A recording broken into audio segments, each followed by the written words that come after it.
Olá, bom dia, boa tarde, boa noite. Vamos lá então iniciando, né, mais um dos nossos conteúdos.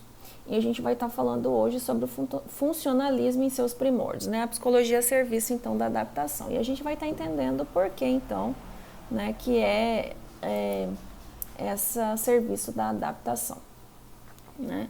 Então a gente vai estar apresentando um pouquinho das condições históricas dos movimentos funcionalistas, né. A psicologia, ela vai, de maneira geral, no século XIX, especialmente, como se produzia na Alemanha no final daquele século, que é o centro da produção acadêmica e institucional deste saber nesse período, e é completamente estranha ao nosso quadro atual e trata-se de uma psicologia. Então, o que a gente vai estar vendo? Que a gente sai daquilo que foi criado por Wundt, né? Que a gente tem aí, ele tem aqui como pai, né? A partir do laboratório na Alemanha, e esses dissidentes aí que foram seus alunos, eles também vão, né, transitando na vida e vão, a partir daí, fundando suas escolas, vão levando e ampliando esses conhecimentos, né, que ele deu a introdução, e cada um vai criando aí a sua ramificação, né? Vamos lá. Então, o que a gente tinha dentro desse contexto da Alemanha, né, anteriormente? Devota-se, então, a pesquisa pura, então essa é o período do que estava acontecendo lá, né? Devota-se a pesquisa pura, em contraste com o quadro recente que enfatiza o aspecto prático de intervenção nos mais diversos campos.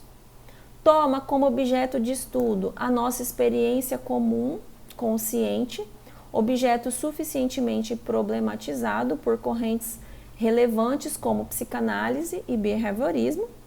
Então a gente tem aí essas influências, né? E principalmente da psicanálise e do behaviorismo. Devota-se a esse objeto através da suspeita, de ilusão da nossa experiência comum, né? Problema herdado da física e da filosofia do século XVII, sem buscar naquele momento qualquer forma de ajustamento aos indivíduos.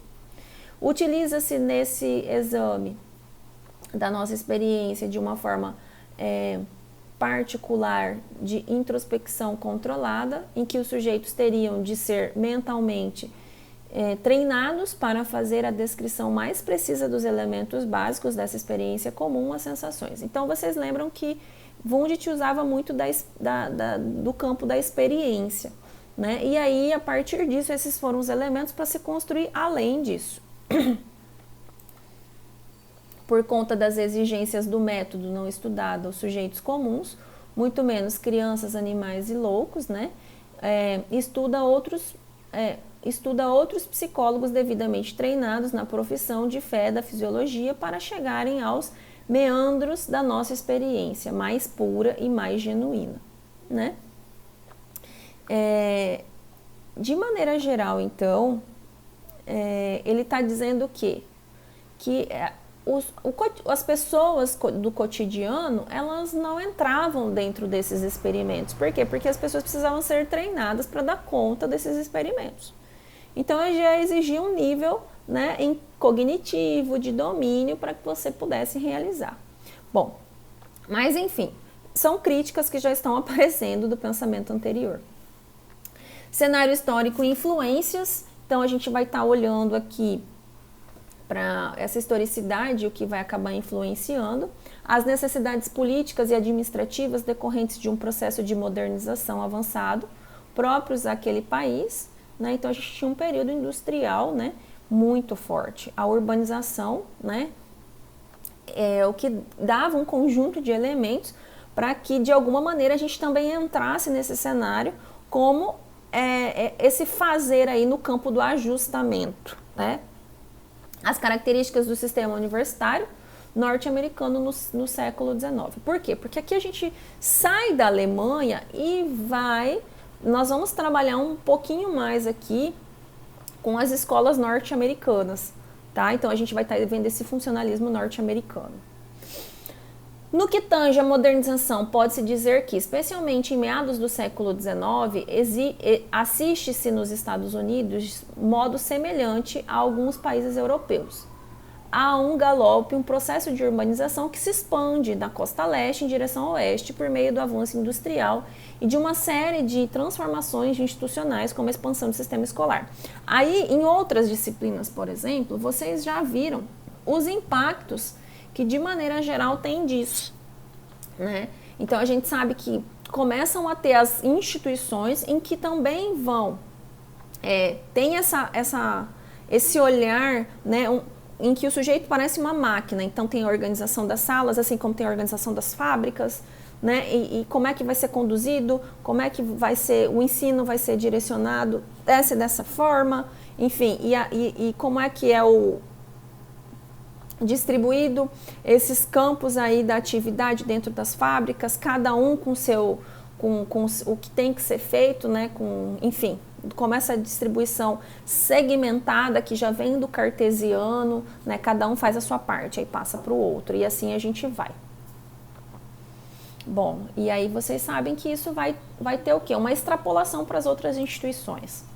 Esse processo demandou uma série de novos ajustes, exames de controle sobre os indivíduos, que Foucault denominaria então como poder disciplinar, que vocês tiveram isso em prova, que vocês tiveram isso no texto anterior. Então é aquele indivíduo disciplinado, em que o conjunto, as instituições tinham mecanismos e dispositivos para ele disciplinar o sujeito. Então você, na fábrica, tem que trabalhar nessa e nessa posição para que você consiga executar isso, isso e isso, né? Na escola, você tem que fazer isso, isso e isso. E aí a gente tinha os exames, a gente fazia, né, os testes para ver se você tinha domínio, se você tinha competência para você poder executar determinada função. A gente tem os testes de inteligência, né? A gente começa a ter as provas, como o domínio de 0 a 10, para que eu consiga ter um controle do que o sujeito está apresentando, com foco nos resultados, né? Então, e aí a gente tem as outras instituições também, que a gente já viu no outro texto, que vão trabalhar com os sujeitos marginalizados da sociedade. Esses sujeitos que não se adequam a esse sistema de trabalho, de escola, né?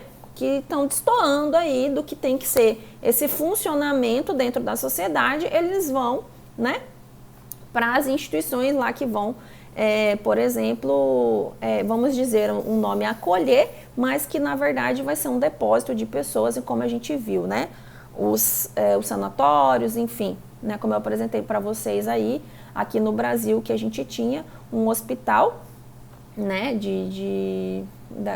enfim, que tratava então das pessoas que eram marginalizadas e que não entravam aí nesse sistema de funcionamento, que já estavam um nível de sociedade, né, que era envolto pelo trabalho e estava em todos, como se fosse no tecido social, né? E esse sujeito que não se adequasse, ele ia e ficava nesses depósitos aí, esse sujeito que saía da norma, né? É nesse contexto que a psicologia passou a ter um papel ativo, classificando, selecionando e ajustando os indivíduos a esses novos espaços. Aqui, por exemplo, qual que é o resquício disso? Quando nós vamos trabalhar na organizacional com recrutamento e seleção, né? Então, surgiu dentro desse contexto. Então, a gente ganha espaço no que a gente já tem hoje dentro, né, do recrutamento e seleção de indivíduos, né? As escolas e as fábricas auxiliando no bom uso da sua liberdade nesse admirável mundo. E, dentro das escolas, o sujeito que apresentava dificuldade de aprender, né, esses eram os indivíduos que não se ajustavam ali àquele contexto, que não precisaria nem ser uma dificuldade de aprendizagem, mas de normatização do contexto. Esses sujeitos daí acabavam interferindo na aprendizagem. Eles eram os sujeitos que tinham dificuldade, que eram marginalizados, né, que o professor já excluía, porque nas escolas anteriores que nós temos hoje, que hoje a gente tem sala de apoio, sala multiprofissional, a gente tem um leque mais ampliado para dar suporte a quem tem dificuldade ou uma situação especial de aprendizagem, as pessoas elas eram excluídas, eles não iam para as escolas, porque eles se sentiam o quê? Excluídos mesmo, né? Afastados, ou seja, o professor, ele atestava, ou o psicólogo, então, ia lá e aprovava que ele não tinha condições para, então era feito um teste de QI, o QI está abaixo da média, então, obviamente, esse sujeito não adequa, né, não consegue se ajustar a esse contexto escolar. Então, a maior parte sai. E não é à toa que nós temos um número muito alto de evasão escolar, que hoje a gente tem uma modalidade chamada EJA, em que, por exemplo, os nossos pais, os nossos avós, começaram a frequentar a escola, mas era algo muito difícil, né? Não era inclusivo, não tinha acessibilidade, que são contextos em que são criados pós-90, né? 80, 90, com a Constituição. Então, a gente tinha o quê? Ou você se ajustava ou você saía fora. Né? E esse mundo novo aqui é para as Américas, né? Como vimos no primeiro capítulo, a psicologia da experiência alemã é herdeira da problemática do estudo da subjetividade, enquanto a psicologia dos países da língua anglo-saxã, que a gente está vendo aqui das Américas, vincula-se à temática do indivíduo ancorando nas forças vitais. Então, o que vai influenciar o sistema norte-americano, né? O evolucionismo darwinista e spenceriano. Spencer foi um profundo admirador da obra de Darwin, é dele a expressão sobrevivência do mais apto. A sua obra procurou aplicar as leis da evolução a todos os níveis de atividade humana. Darwin apresenta o conceito básico de seleção natural, em que características favoráveis que são hereditárias tornam-se mais comuns em gerações sucessivas de uma população de organismos que se reproduzem, e que características desfavoráveis que são hereditárias tornam-se menos comuns. Então, é aquela historinha da girafa lá, né? Por que fica a girafa que tem o pescoço mais alto? Porque o que ela come, né, vem de uma árvore que é bem alta. Então, as que sobreviveram, que não passaram fome porque conseguiram comer, foram as que foram ficando, né? Por quê? Porque tinham características hereditárias que favoreciam, então, que deram continuidade, foram genes que foram passados para essa população, diferente talvez das outras girafas que não tinham o tamanho do pescoço para alcançar o que elas comiam. Conduzindo à circulação de novos conceitos, como adaptação, função e equilíbrio na constituição de novas áreas e na abordagem de velhos problemas como conhecimento humano. Então, a gente traz esse conceito de adaptação, função e equilíbrio, né? Então, a funcionalidade, a adaptação, né, e equilíbrio ou homeostase, a gente traz aí para coisas que já existiam. Essa expansão universitária levou à constituição de novas e importantes universidades, como a de Chicago e a de Colômbia, sedes de movimentos funcionalistas. É nesses centros em que outras universidades mais tradicionais, como Harvard, que esses novos conceitos são vigorosamente utilizados, não apenas visando estudar os processos naturais, como a evolução e adaptação dos organismos, mas especialmente promovê-los nos finos ajustes e controles do mundo moderno em expansão. É nesse sentido que se pode dizer que o movimento funcionalista conduziu a uma implementação refletida e regulada das práticas disciplinadas surgidas na modernidade, né? Então, a gente vai estar entendendo aí melhor sobre esse contexto aí dessa prática disciplinar, né? E aí a gente vai entender esse ajustamento e a funcionalidade disso, que é do funcionalismo, né? Bom, e aí a gente entra no quê? Nos primeiros psicólogos norte-americanos. Vamos lá. Então, a gente foram separados em 3 grupos, né? E a gente tem o Edward Fechner, né? Que a gente já deu uma olhadinha antes. E ele vem da Universidade de Cornell, né, nos Estados Unidos, visando trazer uma boa nova psicologia alemã. Esse psicólogo será responsável pelo batismo da psicologia funcionalista, ao tentar diferenciá-la da sua psicologia, a estrutural, supostamente mais objetiva e oficial. Fechner, né, ou Chetner, será uma voz praticamente isolada no contexto da psicologia americana, pregando no deserto do Novo Mundo. Mas vamos ver, talvez porque estava entrando, né, ele veio então da Alemanha para os Estados Unidos, né, e vamos lá. Então, a gente tem o Mark Baldwin, né, de Princeton, por exemplo, tendo passado apenas um breve período lá no laboratório de Leipzig, foi um dos autores que, de modo mais evidente, adotou o pensamento darwinista, voltando para temas como desenvolvimento infantil. Então, ele usa o conceito da evolução, né, na perspectiva de Darwin para a teoria do desenvolvimento, né? O Cattell, né, do segundo grupo, mesmo tendo sido o primeiro assistente de Wundt, ao retomar para a Colômbia, dedicou-se ao trabalho de aperfeiçoamento de medidas mentais para a classificação dos indivíduos, crucial para a constituição de testes, né? Então a gente tem aí. E o Hall, apesar de ser sob orientação de James, o primeiro doutor em psicologia dos Estados Unidos e o primeiro aluno americano de Wundt, ao retornar para a Universidade de Clark, promove a implementação de uma série de novas áreas e de um conjunto de novas instituições. É dessa forma que se dedica a áreas como psicologia da infância, adolescência, velhice, né, que a gente vê hoje como psicologia do desenvolvimento, a psicologia da educação, sexo e religião. E o terceiro grupo? Bom, vamos lá para o terceiro grupo, né?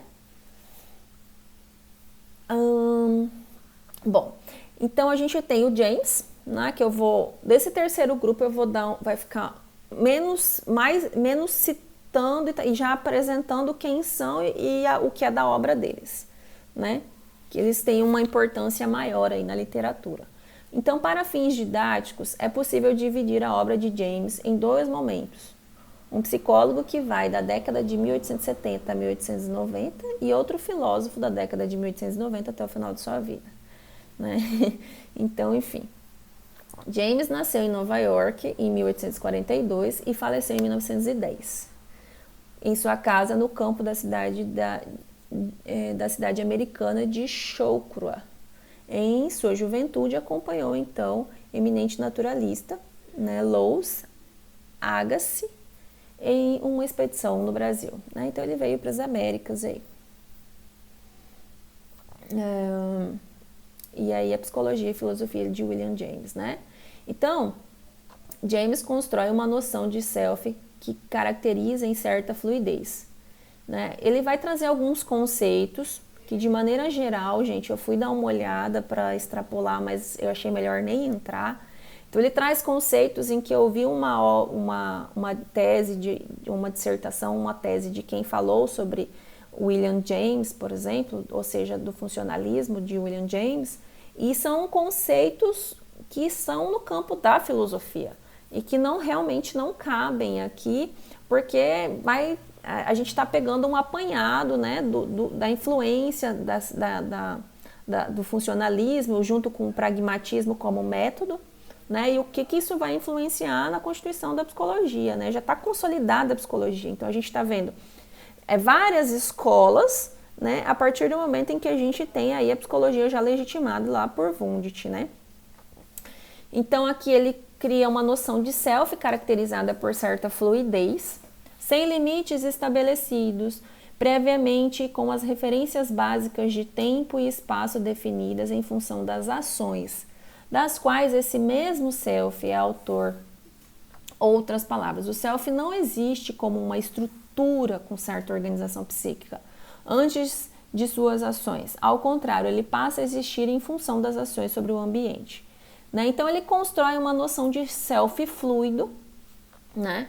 E ele vai começar a dar essa dimensão de como se pensa para a construção desse self, que ele vai, junto com o fluxo do pensamento, também construir a dimensão de self. Bom, retomando então. Ele constrói a noção de self, que é diferente da que temos hoje, né? Junto com a construção desse fluxo de pensamento. Então, o que teria de conjunto de características para ele dentro desse fluxo do pensamento? Então, ele sempre vai estar dando a ideia de características, né, de estrutura de tudo isso, né? E depois a gente vai estar entendendo essa funcionalidade. Mas são aspectos que são importantes para esse tempo, diferente do que nós temos hoje, né? Então, dentro de cada consciência pessoal, o pensamento está sempre mudando. Dentro de cada consciência pessoal, o pensamento é sensível e contínuo. Ele sempre parece lidar com objetos independentes de si próprio e ele está interessado em algumas partes desses objetos, com exclusão de outras partes. acolhe ou rejeita, né? Escolhe entre elas em uma palavra o tempo todo. Aqui é como se eu estivesse falando desse funcionamento do fluxo de pensamentos, como é que eu seleciono essas informações e eu me apreendo, fico interessada nelas, né? E aí ele vai estar trazendo pra gente hoje, isso já está bem distante do que está consolidado, mas aqui foram as primeiras ideias acerca disso. Ele também traz o hábito, né? Um hábito adquirido do ponto de vista fisiológico é nada mais do que uma nova via de descarga formada no cérebro, pelo qual desde então certas correntes aferentes tendem a seguir. Então ele está falando de uma descarga no cérebro. Como é que isso acontecia? Ele não tinha nem noção, né? Aqui a gente ainda está falando de algo bem, vamos dizer assim, primitivo para a época. Então aqui tudo que a gente está dizendo, tanto de self quanto de fluxo de pensamento, é um nível estrutural, como é que ele imaginava que as coisas poderiam acontecer, e ele foi explicando, nomeando, não do que a gente tem hoje. No segundo tópico, James revela a posição darwiniana ao destacar a utilidade adaptativa do hábito. Ao disseminar sobre os efeitos práticos do hábito, ele é claro, primeiro, o hábito simplifica nossos movimentos, os faz acurados e diminui a fadiga. Segundo, o hábito diminui a atenção consciente ao qual realizamos nossos atos. Então, por exemplo, quando eu acordo, primeira coisa que eu acordo e posso levantar hoje, né? Vamos trazer para o contexto de hoje. Antes a gente faria o quê? Acordaria e eu iria escovar os dentes, né? Então, isso já é um movimento automático que eu faço. Acordo e vou escovar meus dentes. Ou hoje, o que eu faço? Acordo, vejo o celular e vou escovar os dentes. Né? Que é esse movimento que ele tá falando, né? O hábito simplifica os nossos movimentos, os faz acurados e diminui a fadiga. E ele diminui a tensão. Então a gente funciona fazendo, por exemplo, o carro. Aqui o carro, que a gente vai trabalhar, se a gente fosse trabalhar nos processos psicológicos básicos, estaria ali dentro de uma das memórias, né? Voltado dentro de uma parte de habilidade motora, né? Mas eu vou dirigindo, eu já não fico mais tão consciente do que eu tô fazendo. Eu tô consciente, mas aquilo tá no automático, né? Então, a atenção que eu direciono, eu tô focada ali, mas eu já vou realizando aquilo de maneira mais automática. Então, eles começaram a dar essa ideia de hábito, que depois outros teóricos vão utilizar isso, como hábitos, enfim. E na continuidade, James enuncia sua segunda metáfora naturalística. Hábitos dependem de sensações não atendidas. Bom, vamos lá. Né, parece que a gente faz as coisas sem sensação. Então aqui, hábitos dependem de sensações não atendidas. Então eu funciono num automático, né? Mas eu não me conecto com aquilo que eu estou sentindo. Lá ainda continuamos com as ideias de dicotomia, né? Mente e corpo separados. Self, fluxo, né? Fluxo do pensamento e hábito. Em suma, os conceitos de self, fluxo e hábito fornecem indicações teóricas suficientes para a sustentação da importância de James para o funcionalismo. Na obra, o foco está sempre colocado sobre a função e não sobre supostas propriedades. Então, qual que é a funcionalidade disso? Embora ele quer trazer, qual que é a função? Mas enfim, ele quer trazer isso, né, para que a gente consiga entender, embora ainda hoje, para mim, os conceitos iniciais estejam vagos, mas ele é que dá abertura para que a gente consiga entender por essa via. Um organismo dotado de psiquismo, né? Dito de outra forma, na perspectiva jamesiana, o que um organismo é ou deixa de ser decorre das funções que exerce das interações com o dado ambiente. Então, o que importa para ele? Como vem a funcionalidade disso, né? E aí, dentro dessas interações. Mas aqui não tinha um conceito de interação, tá? O externo era externo e o interno era interno. Bom, o funcionalismo na época se caracterizava por um movimento contrário ao de uma psicologia estruturalista, que entendia os processos psíquicos como uma estrutura, né? Já o funcionalismo argumentava que o psiquismo somente podia ser entendido como uma função adaptativa do organismo ao ambiente. Então a gente vinha de um aspecto estrutural, por isso que eles não falam de estrutura, né? Aí eles vão falar do quê? Da função nisso, nessa interação organismo-ambiente. Tem aqui tem a influência evolutiva, behaviorista, né? Para mim falar o quê? Interação organismo-ambiente. Os funcionalistas criticavam os estruturalistas, afirmando que estes apresentavam um modelo de estudo que não considerava as relações do sujeito com o ambiente. Então, né, aqui está. O funcionalismo compreende a atividade mental consciente como parte de uma corrente maior de forças biológicas que operam a todo momento, né? Então, a influência, né, deles em relação ao que eles compreendem como atividade mental consciente. Então, aqui a gente está falando tudo a nível de consciência. Os processos mentais são entendidos aqui como que operando por dinâmicas adaptativas e não como elementos abstratos, o que participam de uma composição maior, que é a estrutura. Então, aqui a gente está falando de como eles funcionam, como eles operam, né, dentro dessa dinâmica adaptativa. O processo mental efetua mudanças práticas no ambiente, então eu vou estar falando de comportamento.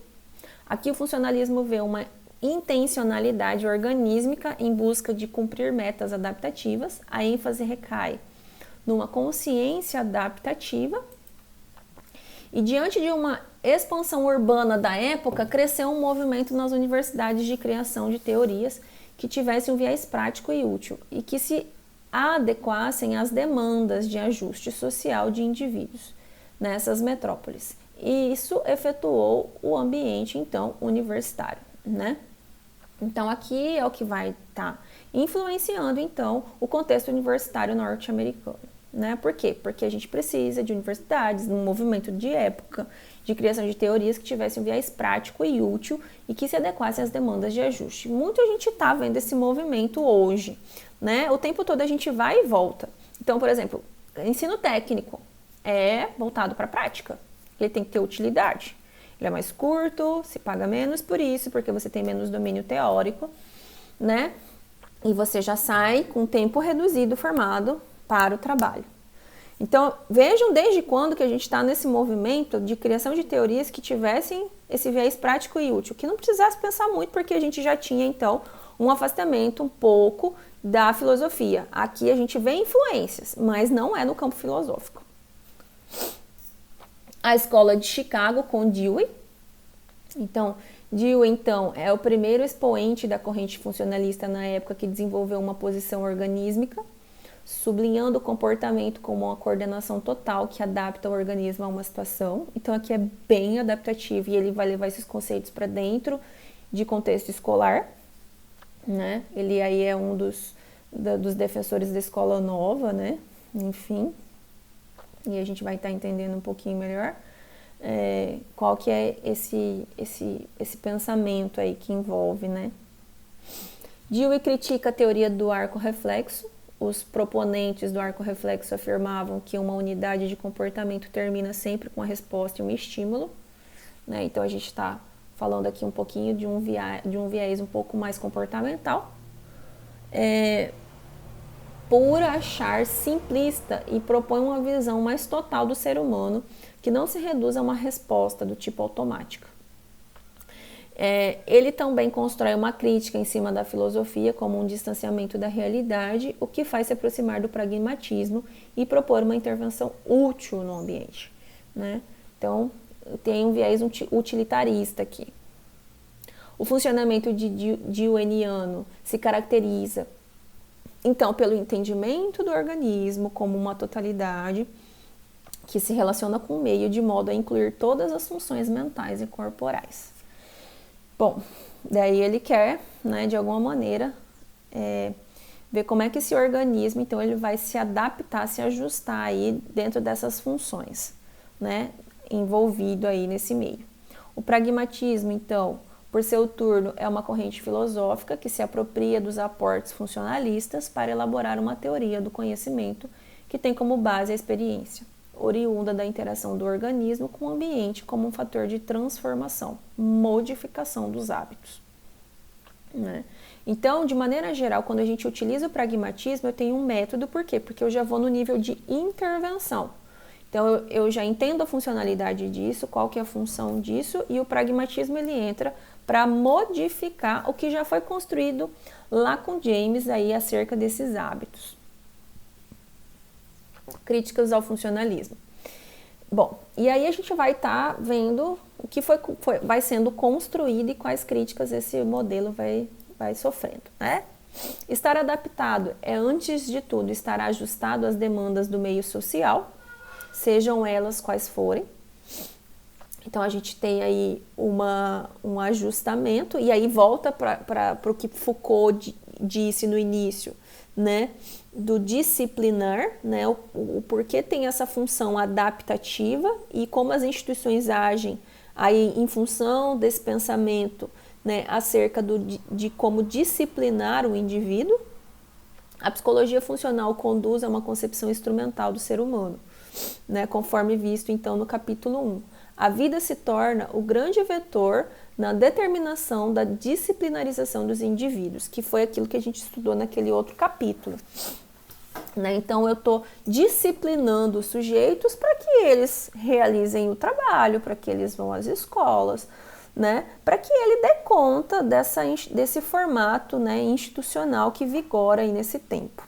Né? E se ele não der conta, simplesmente, né, já tem instituições que deem conta dele, né? Como aí a gente tem mais tarde, que vocês já viram, né?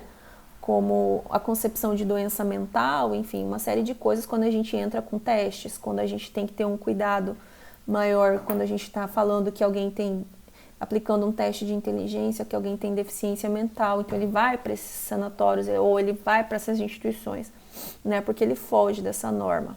Né? O homem não seria mais uma inteligência servida dos órgãos, por órgãos, mas uma mera consciência a serviço destes. Né? Então a gente a nossa consciência é entender esse funcionamento e pronto, né? Dessa maneira, o homem é apenas um dentre os seres vivos e a consciência é somente um órgão, ainda que especial, no seu ajuste do meio natural e social. O meio social não é apenas regulador, mas também finalidade de adaptação. Então, o meio também regula e adapta o sujeito.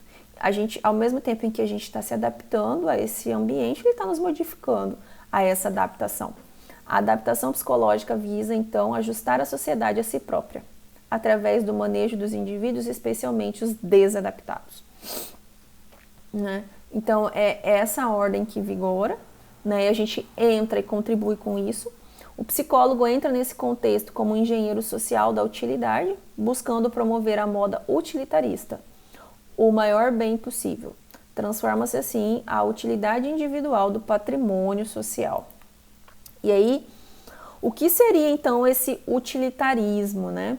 Esse utilitarismo sustenta o primado do valor de utilidade sobre todos os demais, ao mesmo como sendo o único valor ao qual os demais se reduzem. Né? Então, você tem que ter utilidade. Se você não tiver, você não serve. Né? Se você não está ali e não tem uma utilidade para isso, né? Tanto que hoje tem uma coisa, eu preciso ser útil, né? Isso foi uma ideia que foi criada nesse contexto. Bom, gente, então é isso. São os principais conceitos que de alguma maneira acabam influenciando o funcionalismo, né? E aí a gente foi vendo no decorrer da aula, especificamente o funcionalismo norte-americano, e aí o porquê que a gente fala que é uma ideia que adaptativa, né, de que disciplina o sujeito, porque de maneira geral isso foi construindo e a gente foi vendo como nós, então, enquanto psicólogos, dentro da construção de testes, né, dentro dessa ideia do que é funcional, do que é útil, a gente vai moldando o sujeito dentro dessas instituições e disciplinando ele para que se conduza dessa forma. Se não for assim, ele está fora. Ele é inútil, ele é descartável, ele, enfim, tem algum problema, alguma dificuldade de ajustamento, então, né, a todas as coisas aí, né, as condutas e o funcionamento desse social. Gente, é isso. Aguardo vocês na aula. Até!